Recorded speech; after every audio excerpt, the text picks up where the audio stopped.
Psalm 23. Tonight we're going to conclude our series on the 23rd Psalm, living the life of Psalm 23. We began this back in April of 23, so a little over a year, and we'll just give a summary this evening. We could have done that the first week. We've been all done. Okay, let's read the entire psalm. The Lord is my shepherd, I shall not want. He maketh me to lie down in green pastures. He leadeth me beside the still waters. He restoreth my soul. He leadeth me in the paths of righteousness for his name's sake. Yea, though I walk through the valley of the shadow of death, I will fear no evil, for thou art with me. Thy rod and thy staff, they comfort me. Preparest a table before me in the presence of mine enemies. Thou anointest my head with oil, my cup runneth over. Surely goodness and mercy shall follow me all the days of my life, and I will dwell in the house of the Lord forever. Most of the religious world looks at Psalm 23 as beautiful poetry, and it is that, but it's much more. It is a life. Very few people view the 23rd Psalm as a life to be lived. And it is our privilege as the children of God to live the life that is being illustrated in this psalm. As the children of God, Psalm 23 can be our life and should be our life. So what is presented in the psalm is extraordinary. It's wonderful. It's something very amazing. And again, it should be our life. A life that is possible for every child of God. We've referred to it several times. It's life with an exclamation point. Psalm 23. The setting and the parameter of this life is described in the words, all the days of my life, in verse 6. That's the application of the psalm. The setting of the psalm is implied throughout, and it is in this setting that we live this life. From verse 1, we see that we live this life in a place where a shepherd is needed. The implication there is need and danger. But we can, in the midst of that, we can live this life. He says, I shall not want, or I shall not lack.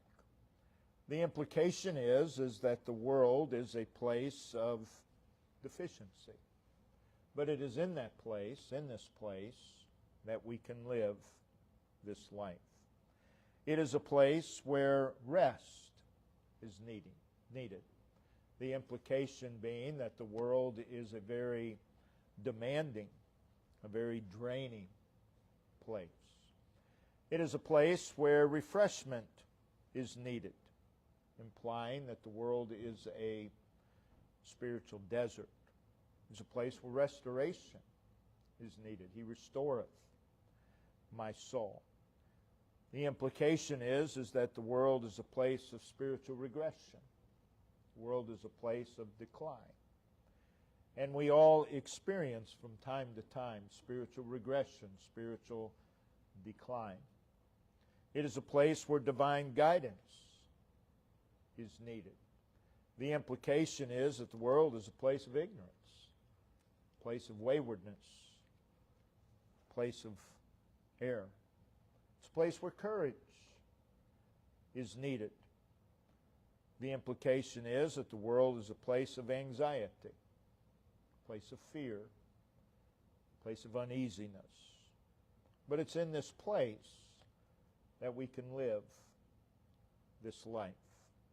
It is a place where comfort and protection are needed. The implication, again, is that the world's a place of peril. The world's a place of uncertainty. It is a place where provision is needed. The implication being that the world's a place of emptiness.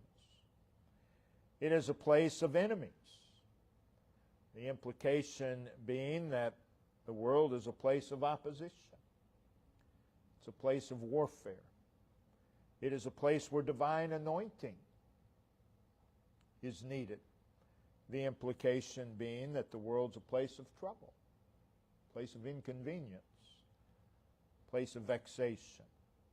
And we see the psalm closes with, it is a place where the goodness and mercy of God are needed. The implication being that we have personal sin and personal unworthiness. But it's in this setting that we live this life. If God's people are waiting for things to align in the world with what God expects of us, that's never going to happen.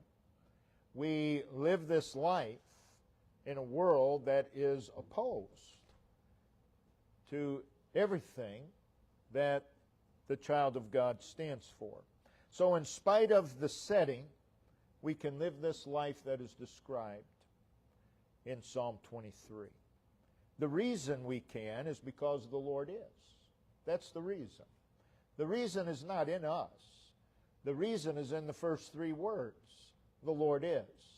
And because the Lord is, and because He is what He is, and because He is my shepherd, I can live this life.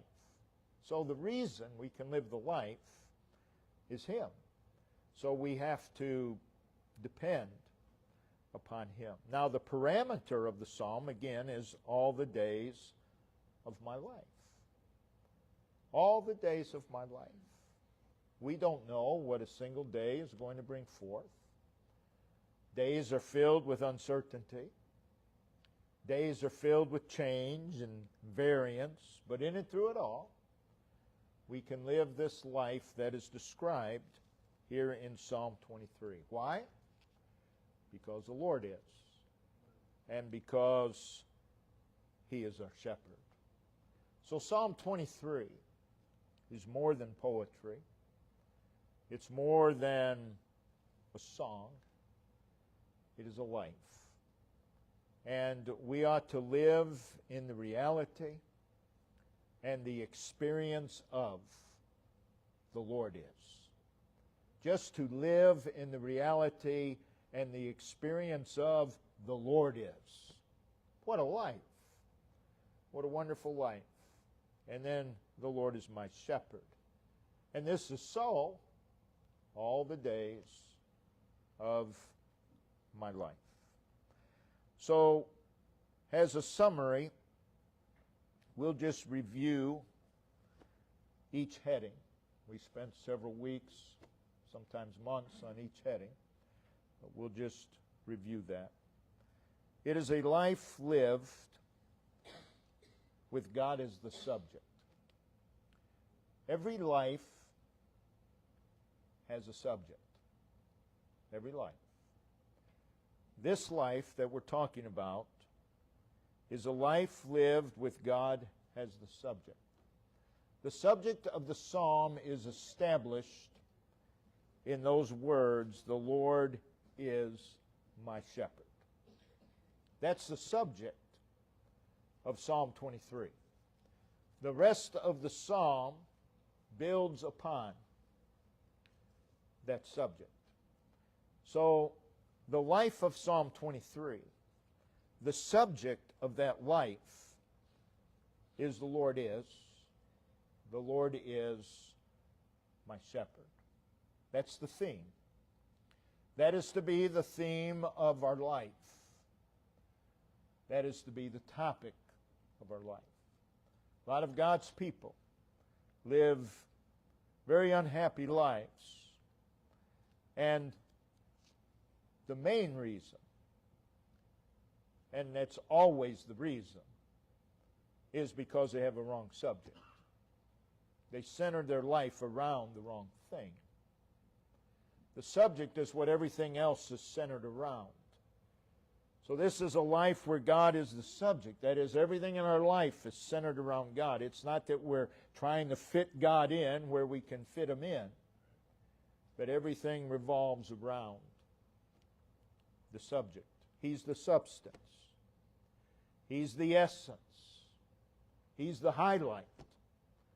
The Lord is my shepherd. That's the highlight. The Lord is.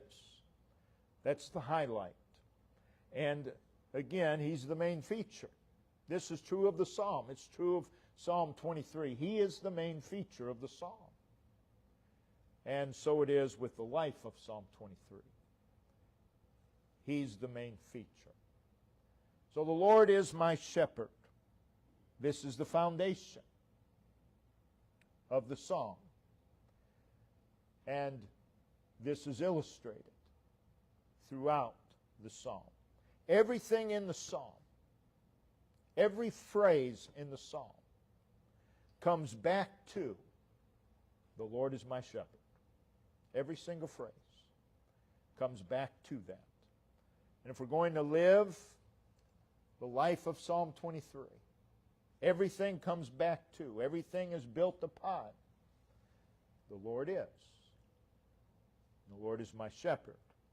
That means He's the strength of my life. He's the peace. He's the contentment. Too many are trying to find contentment in other places.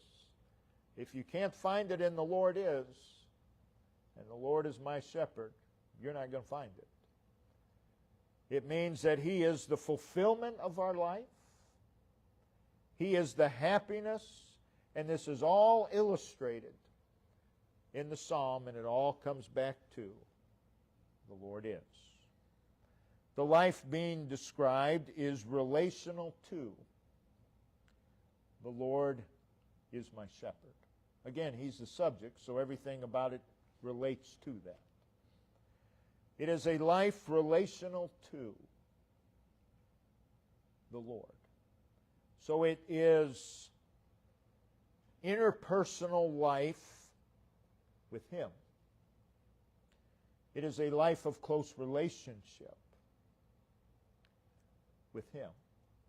That's not hard when He's the subject. That is difficult when He's not the subject, when He's a sideline. Now it's difficult to have a relationship. But when He's the subject, when He's the main thing, when He's the feature, now we can talk about a relationship with Him. It is life in association with Him. It is life in fellowship with Him. It is life with Him being the most influential force. You read the entire psalm, and the most influential force in the psalm is the Lord is. That's the most influential force. And so it is with this life of Psalm 23. The life being described is lived under the authority of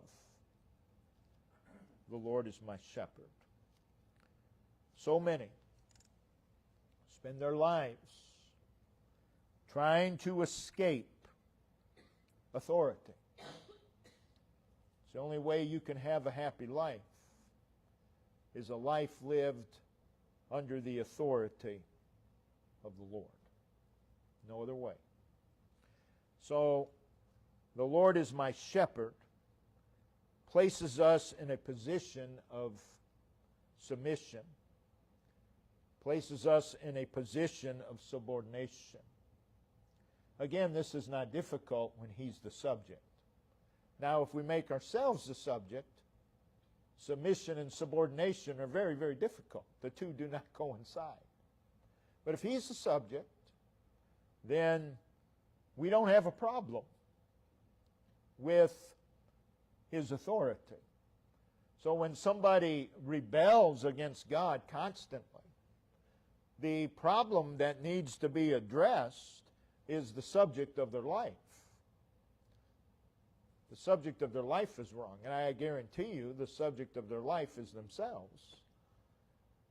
They've got a wrong subject. Because of that, they do not submit.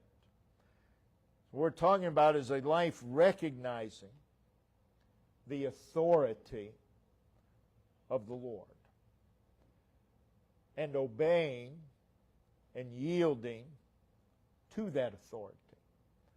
It is a recognition and submitting to the government of the Lord, the claims of God. The Lord is my shepherd. The shepherd sets boundaries for the sheep.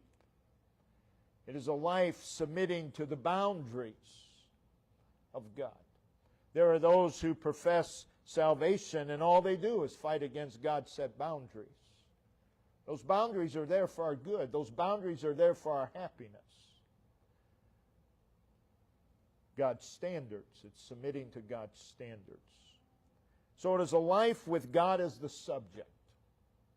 If we're going to live the Psalm 23 life, He has to be the subject. It will not work any other way. Secondly, it is a life of rest, refreshment, and pleasantness. The sad truth is that many who profess to be God's people, they look for rest, they look for refreshment, they look for pleasantness outside of the Lord. But again, if the Lord was the subject, that wouldn't be an issue. So it is a life of rest and refreshment and pleasantness. In that opening statement, the Lord is my shepherd,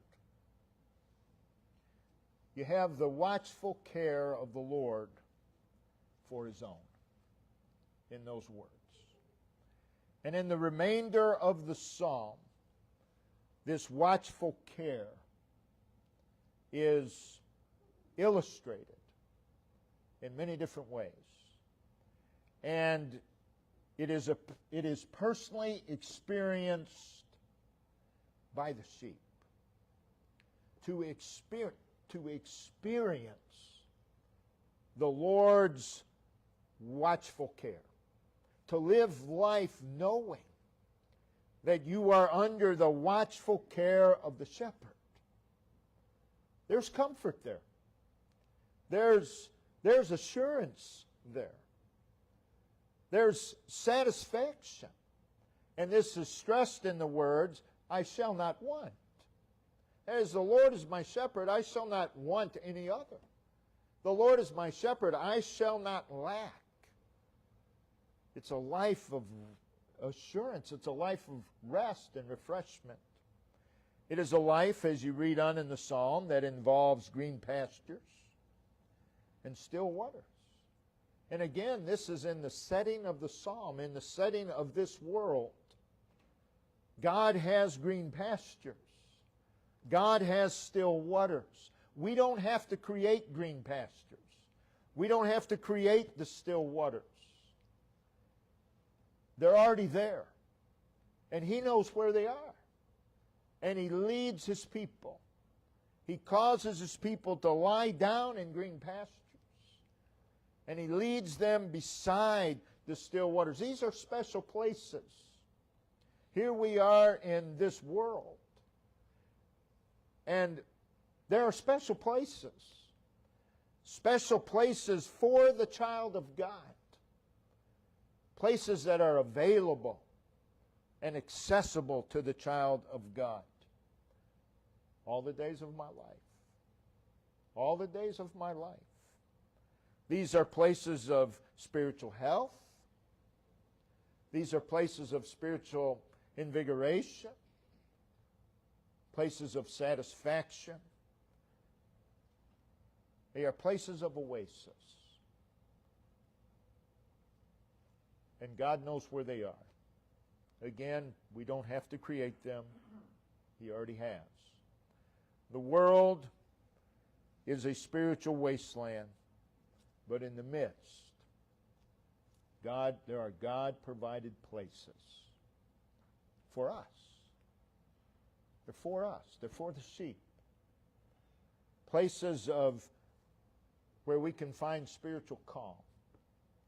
All around us might be falling apart, but there are green pastures, and there are still waters. God's people don't have to live in the wasteland. Places of security. Places of joy. Places of pleasure. Places of delight. So it is a life of rest, refreshment, and pleasantness. Thirdly, it is a life of spiritual restoration. Verse 3, He restoreth. Again, all of these verbs are present tense, ongoing. He restoreth. Not just once, not twice, not 3 times, but over and over and over again. He restoreth my sheep, my soul. As sheep, we have the terrible tendency to wander from the shepherd. And we bring ourselves, by doing so, we bring ourselves into terrible danger. And we bring danger into our lives. And we bring danger into the people's lives that are involved with us. But He restoreth my soul. That is, He brings us back. That's an amazing thing. It's an amazing thing that He'd want us back. He brings us back, drawing us to Himself time and time and time and time again. Some days, many, many, many times throughout a day, He restoreth our soul. That means He energizes our soul. He stimulates our soul. He refreshes our spiritual condition. So it is a life experiencing over and over His transforming power. We experience it every day. Fourthly, it is a life of divine leading. Verse 3, He leadeth me in the paths of righteousness, and He does so for His name's sake or for His glory. So it is a life of God's personal leadership. It does not say He provideth guidance for me. That's not what it says. He does that. But it is He leadeth me. He personally, through the person of the Holy Spirit. So it is a life of God's personal leadership. A life of God's personal direction. And notice, it's not He leadeth me to the paths of righteousness. That would be good.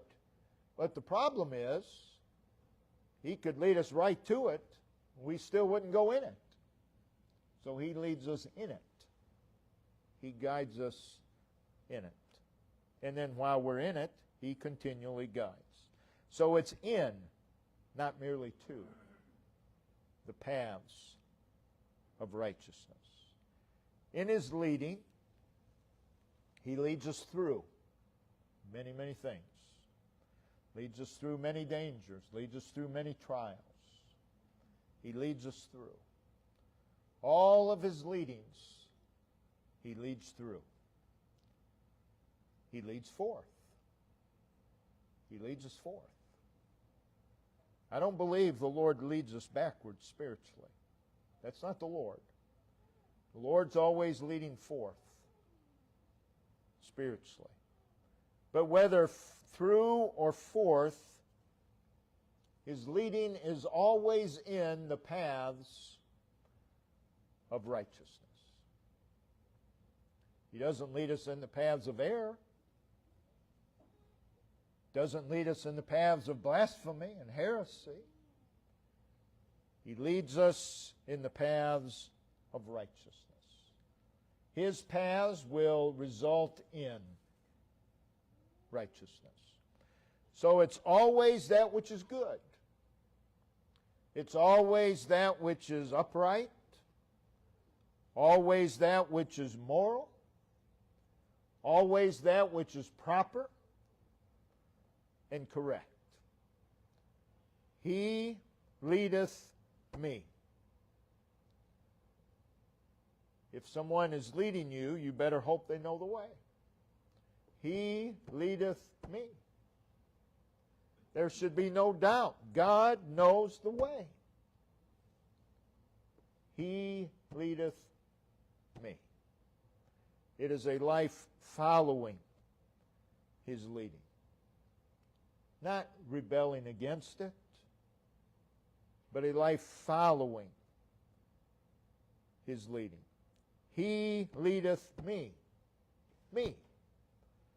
That is, we're not left to our own ways. Oh, we have our own ways. But thanks be to God, He doesn't leave us to our own ways.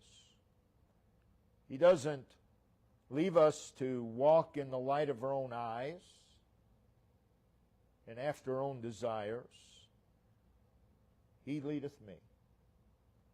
So it is a life of Him conducting and carrying us along. Life doesn't get any better. What a wonderful life.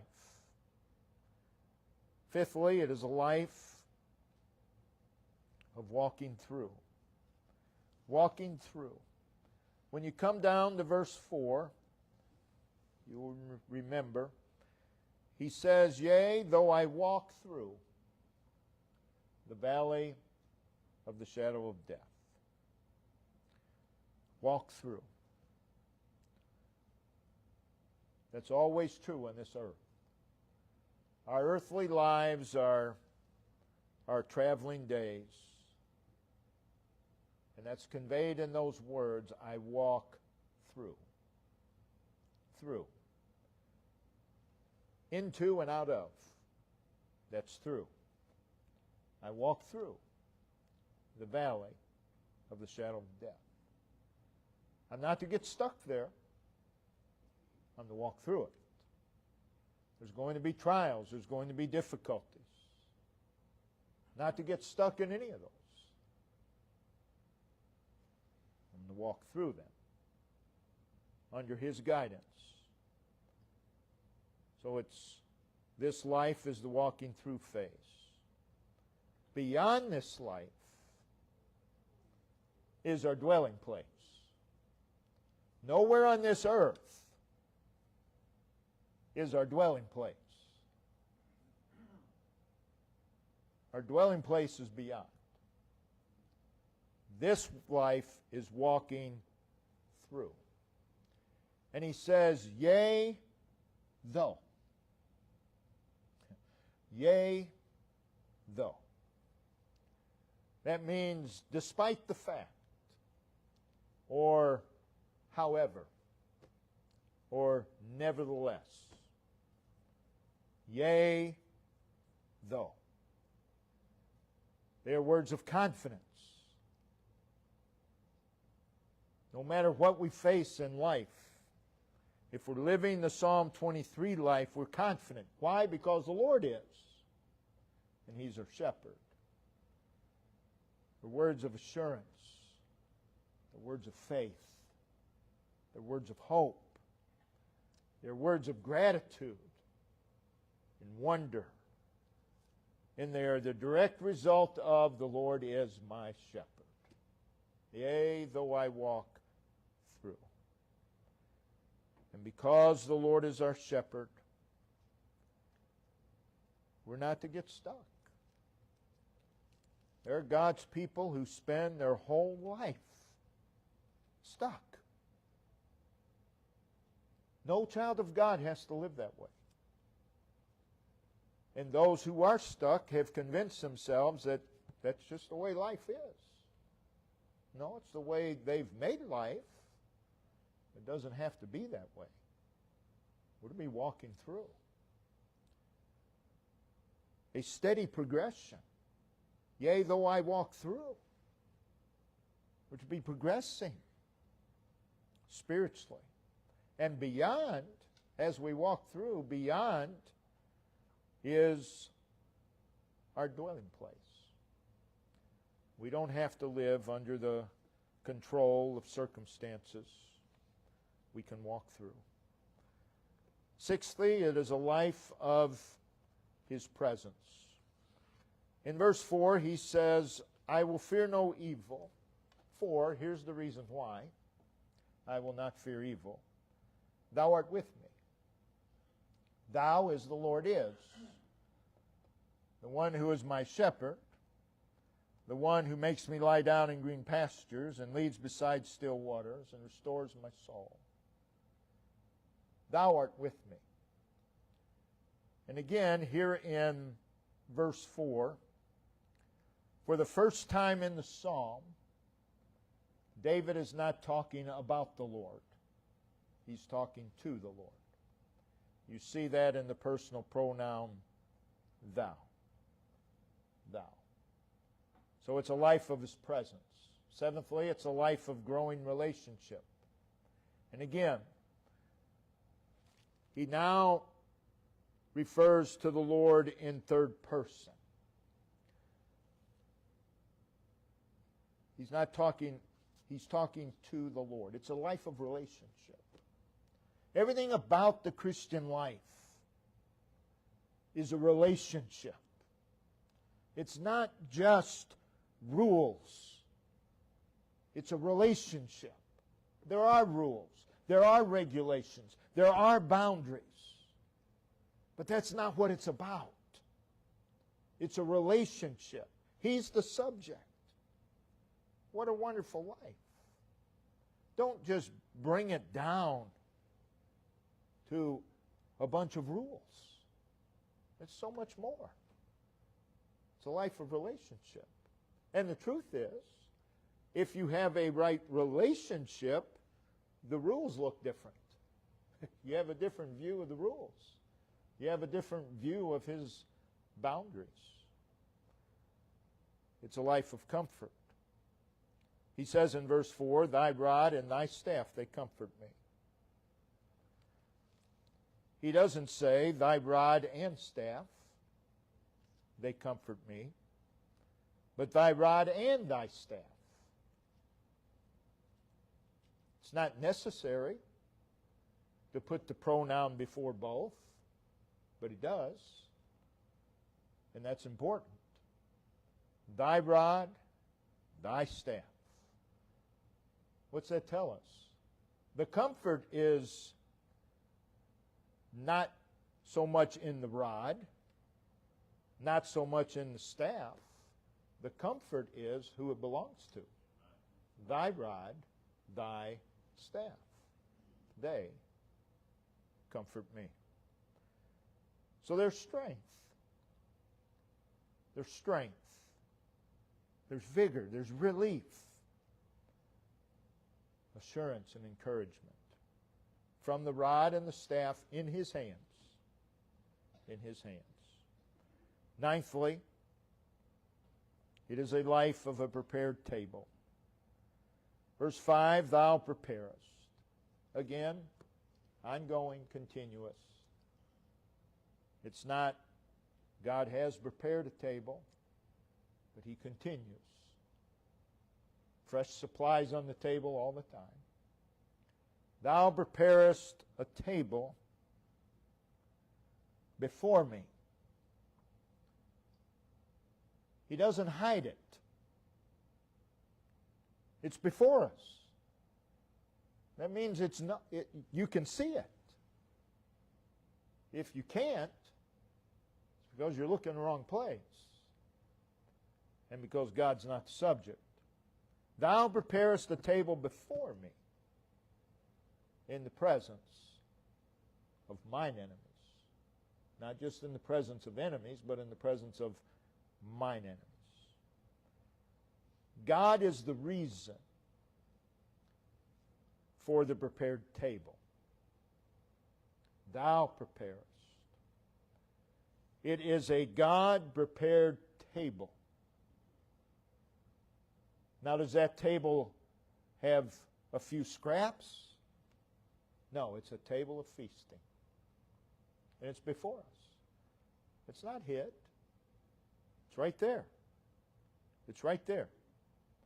And it's a table continuously being prepared for us.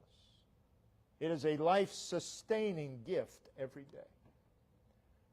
Every day God gives us the gift of sustaining. Again, the world is an unsettling place. But He prepares a table. And I believe He prepares a table. Again, thou preparest the table before me. It's not us, but me. Me. The table that God prepares for me may not be the same table He prepares for you. And it's not the same table day after day. Thou preparest the table before me, in the presence of mine enemies, whatever my needs are. On that table is what I need. And it's right there. It's right there, before me. He prepares a table to fit our needs. Thou preparest a table before me. Usually, if someone prepares a table for you, they're going to sit at the table with you. Thou preparest the table before me. I believe speaks of fellowship with God. He'll be at that table. It speaks of communion and interaction with God, getting us back to that relationship. Thou preparest the table. It's God sharing His with us. And that's every day. What a life. It's a life of God's anointing. Verse 5, thou anointest my head with oil. That's a picture of God's protection, a picture of God-given relief, a picture of God-given rest, a picture of the transforming power of the Lord. The Psalm 23 life is a life of refreshment from the Lord. Thou anointest my head with oil means that it is a life where you know all is well. All is well. Why? Because the Lord is. How can it not be well if the Lord is? Now, if you ever wake up one day and the first three words of this psalm is not so, all's not well. But that's not going to happen. The Lord is, and all is well. And we can live life knowing that. It's a life of overflowing. Verse 5. My cup runneth over. That's the exclamation point of the psalm. It's like an exclamation point to everything that has gone on before. My cup runneth over. It is an acknowledgement of enrichment from God. We're rich.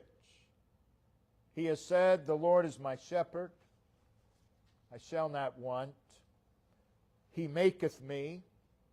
He leadeth me. He restoreth my soul. Thou art with me. Thy rod and thy staff, they comfort me. Thou preparest a table before me. Thou anointest my head with oil. And now he says, my cup runneth over. How can it not? How can it not? If our cups do not run over, it's because we're doing it wrong. We're not living right. We're not living life like we could. There is also green pastures, still waters, paths of righteousness, a table prepared before us. My cup runneth over. So David, grasping all of these truths, says, my cup runneth over. That is, it's more than I can receive. It's more than I can receive. Our lives ought to be overflowing. They ought to be overflowing with humility, with contentment, with joy, with gratitude, with amazement, with wonder, with praise, with love, with desire, with testimony. It should be a life overflowing with God. And that's the life that we can live. It is a life of blessed assurance. Verse 6, surely goodness and mercy shall follow me all the days of my life. I have no idea what the next minute's going to bring. Have no idea what the next day is going to bring. But we know he says, surely, whatever the day is, there'll be goodness, God's goodness and mercy following me. That's assurance. And the reason, the Lord is my shepherd. The assurance is has its basis in who the Lord is.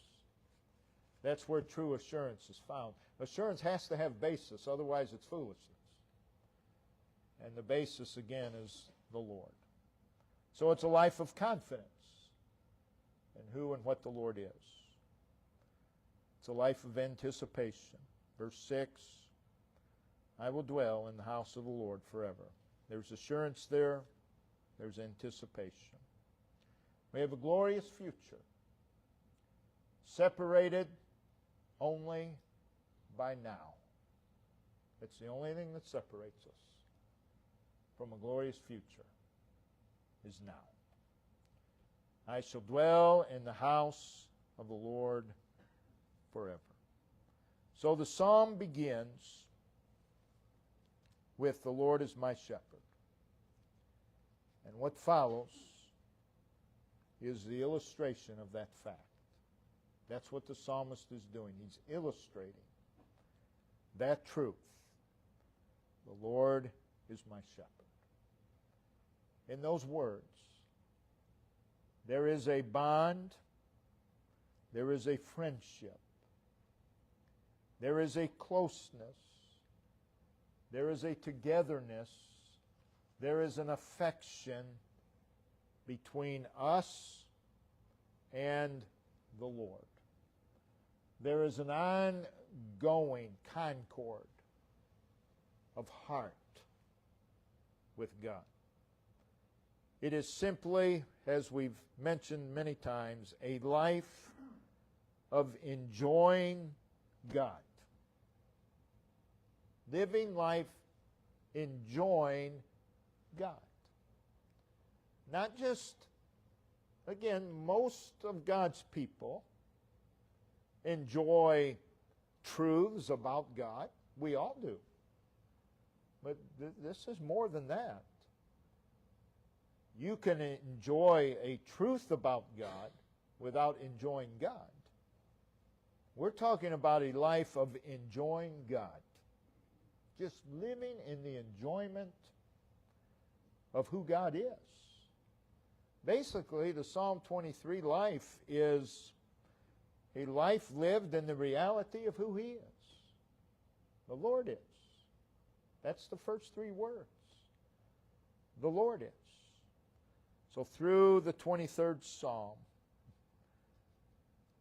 you see many things.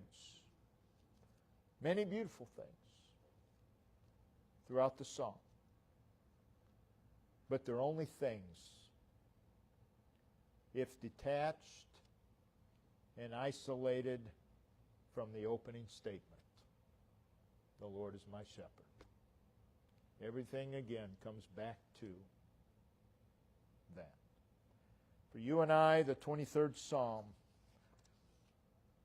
has to be more than beautiful poetry, more than beautiful things. It needs to be our life. And it can be.